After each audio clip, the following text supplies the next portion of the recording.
Hello everyone, আমি Dilip. Inspire travel ব্লগের পক্ষ থেকে আপনাদের জানাই স্বাগত। আর আজ আমি এসেছি ঐতিহাসিক পবিত্র পৃষ্ঠভূমি সিঙ্গুরের মা ডাকাতকালী মন্দিরে। এমনিতে প্রতিদিনই সিঙ্গুরের ডাকাতকালীর মন্দিরে লোকাল সমাগম হয়, কিন্তু শ্রাবণ মাসের সিঙ্গুরের ডাকাতকালী মন্দির হয়ে ওঠে জনসমুদ্র। দূর দূরান্ত থেকে মানুষ, তারা শেওড়াপুরি থেকে তারকেশ্বরে বাবার ধামে জল নিয়ে যায়, তারা সকলেই এখানে আসেন এবং মায়ের কাছে জল অভিষেক করেন।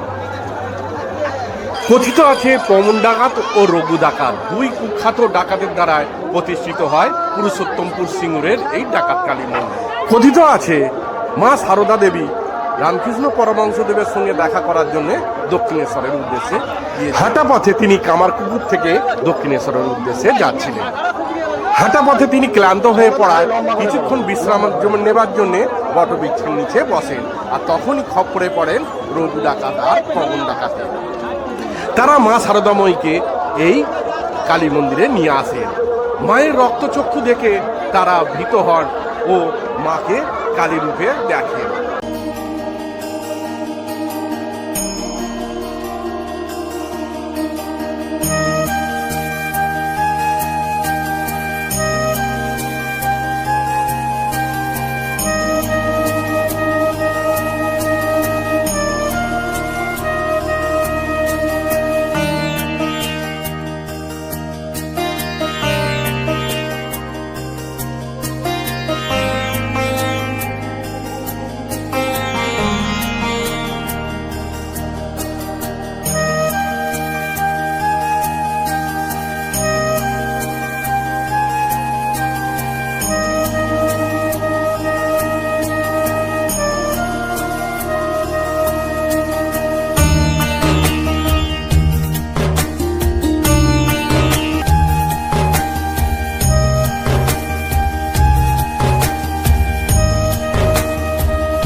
শ্রাবণ মাসের এই পবিত্র দিনগুলোতে মা ডাকাতকালী মন্দির হয়ে ওঠে জনসমুদ্র। দূর দূরান্ত থেকে মানুষ এসে মাকে করেন জল অভিষেক। তারপরে সকল জলযাত্রী তাদের মাকে করে জল নিয়ে যান বাবার ধাম তারকেশ্বর।